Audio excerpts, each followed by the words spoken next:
Hey everyone, I'm Stephanie Young with Coldwell Banker in Santa Barbara, and today I want to talk to all my sellers out there, and I want to talk a little bit about disclosures.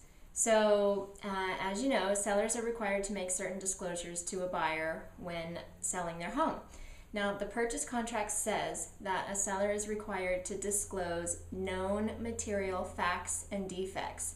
So, when I list a property and I give the disclosure paperwork to a seller to fill out, quite often the seller will say to me, so what am I supposed to disclose? Well, known material facts and defects are anything that you know about that's wrong with the property. So some obvious ones are, say that you know about a plumbing leak, say the toilet's leaking or something, then that's something you need to disclose.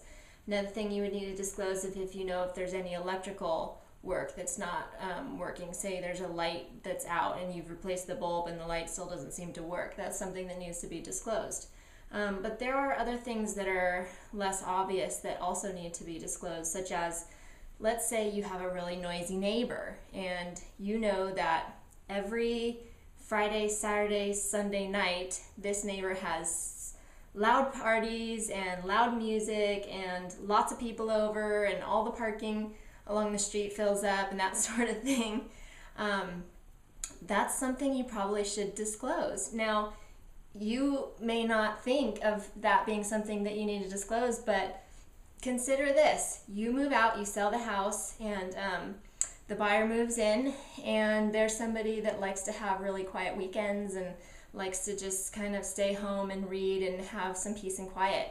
Well, as soon as you move out and the new buyer moves in, you can guarantee that the neighbors are going to knock on the door and say, "Hi, Mrs. and Mr. and Mrs. Buyer, welcome to the neighborhood. Did you hear about all the parties that your next door neighbor has every weekend?" and that sort of thing. So that's something that needs to be disclosed. And we have a kind of a rule of thumb that you can go by. And the rule of thumb is, if you have to ask, is this something I should disclose?